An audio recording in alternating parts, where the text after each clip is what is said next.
ఓం నమ శివాయ ఛానల్కు స్వాగతం అండి. అందరికీ నమస్కారం అండి.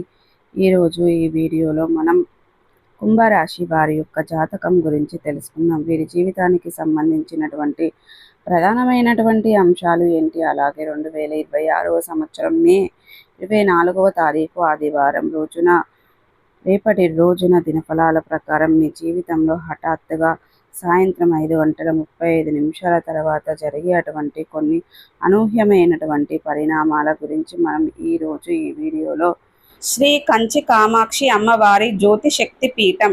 మీకు ఎటువంటి సమస్యలు ఉన్నా ఫోన్ ద్వారా జ్యోతిష్యం చెప్పబడును. భార్యాభర్తల కలహాలు, ప్రేమించిన వారు దూరం కావటం, డబ్బు వ్యాపార సమస్యలు, పెళ్లి కుదరకపోవడం, సంబంధాల సమస్యలు, గ్రహదోషాలు, భూమి వాస్తు సమస్యలు, ఎటువంటి సమస్యలు ఉన్నా శ్రీ దుర్గామాత గారిని సంప్రదించండి. గురూజీ గారి ఫోన్ నెంబర్ 9908806652. నమ్మకంతో గురూజీ గారికి కాల్ చేయండి. మీ సమస్యలన్నిటికీ పరిష్కారాన్ని కనుగొనండి.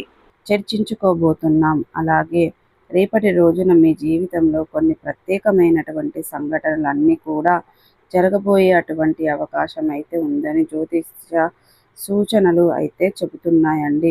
ఈ విషయాన్ని ముందుగానే తెలుసుకుంటే చాలా మంది కుంభరాశిగా వారు నిజంగానే ఆశ్చర్యపోతారు. ఎందుకంటే ఈరోజు మీ జీవితంలో జరిగే కొన్ని చిన్న చిన్న పరిణామాలు, మార్పులు రాబోయే రోజుల్లో పెద్ద ఫలితాలైతే ఇవ్వబోతున్నాయన్నమాట. కాబట్టి కుంభరాశి వారు ఈరోజు జరిగే సంఘటనలు, అవకాశాలను, సూచనలు పూర్తిగా తెలుసుకోవాలి. ముఖ్యంగా సాయంత్రం 5:30 తర్వాత మీకు కలిసి వచ్చే కొన్ని పరిణామాలు మీ జీవితంలో ఆనందాన్ని చేసేలా ఉండవచ్చు. కొందరికి శుభవార్తలు వినిపించే అవకాశం కూడా ఉందన్నమాట. మరి ఇప్పుడు కుంభరాశి వారి దినఫలాల ప్రకారం పూర్తిగా తెలుసుకుందాం. పూర్తిగా తెలుసుకునే ముందు ప్రతి ఒక్కరూ ఒక చిన్న రిక్వెస్ట్ అండి.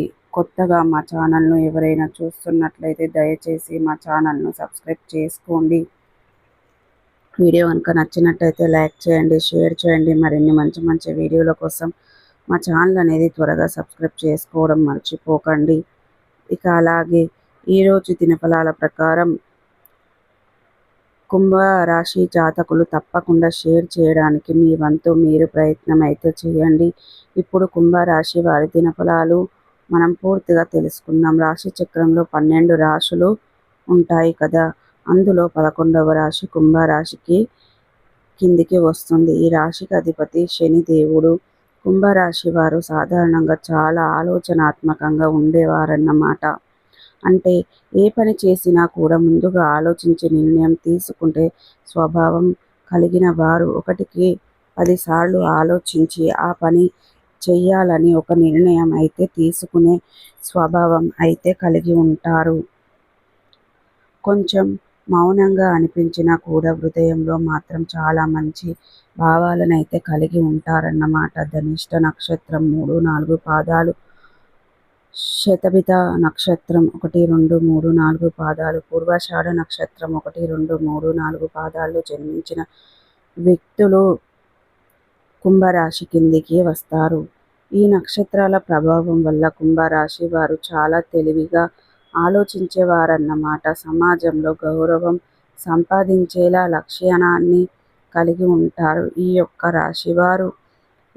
రాశి వారికి రేపటి రోజున కలిసి వచ్చే రంగు వచ్చేసి నీలిమం లేదా లైట్ బ్లూ కలర్ అండ్ రంగు దుస్తులు ధరించడం లేదా ఈ రంగుకు సంబంధించినటువంటి వస్తువులను ఉపయోగించడం వల్ల, మన వెంట తీసుకెళ్ళడం వల్ల, అంటే ఒక రుమాలు కానీ, ఏదైనా ఒక వస్తువు కలర్లో ఉండే అటువంటి వస్తువును తీసుకువెళ్ళడం కానీ, ఇలా తీసుకువెళ్ళడం వలన మనకు మానసిక ప్రశాంతత అనేది పెరుగుతుందన్నమాట బయటకు వెళ్ళేటప్పుడు. ఇక ఈ రాశి వారికి రేపటి రోజున కలిసి వచ్చే అదృష్ట సంఖ్య 5 మరియు 8. ఈ సంఖ్యలతో సంబంధం ఉన్న పనులు కొంతవరకు మీకు అనుకూలంగా ఉండే అవకాశం అయితే ఉంటుందన్నమాట. రేపటి రోజున కుంభరాశి వారు ఉత్తర దిక్కు లేదా ఈశాన్య దిక్కు వైపు ప్రయాణం చేస్తే శుభప్రదంగా ఉండే అవకాశం అయితే కనిపిస్తుంది. సో చూసారు కదండి, ప్రతికూలతలను అనుకూలతలుగా మార్చుకోవడానికి మీకు శివ దేవతారాధన మేలు చేస్తుంది. విష్ణు సహస్ర పారాయణం చేయండి. మీ శక్తి మేరకు దాన ధర్మాలు చేయండి. అపారమైన పుణ్య ఫలితాన్ని ఖచ్చితంగా పొందుకుంటారు. సో ఈ వీడియో కనుక నచ్చినట్లయితే ఖచ్చితంగా లైక్ అండ్ షేర్ చేయండి. మరిన్ని మంచి మంచి వీడియోల కోసం మా ఛానల్ని త్వరగా సబ్స్క్రైబ్ చేసుకోవడం మర్చిపోకండి ఫ్రెండ్స్.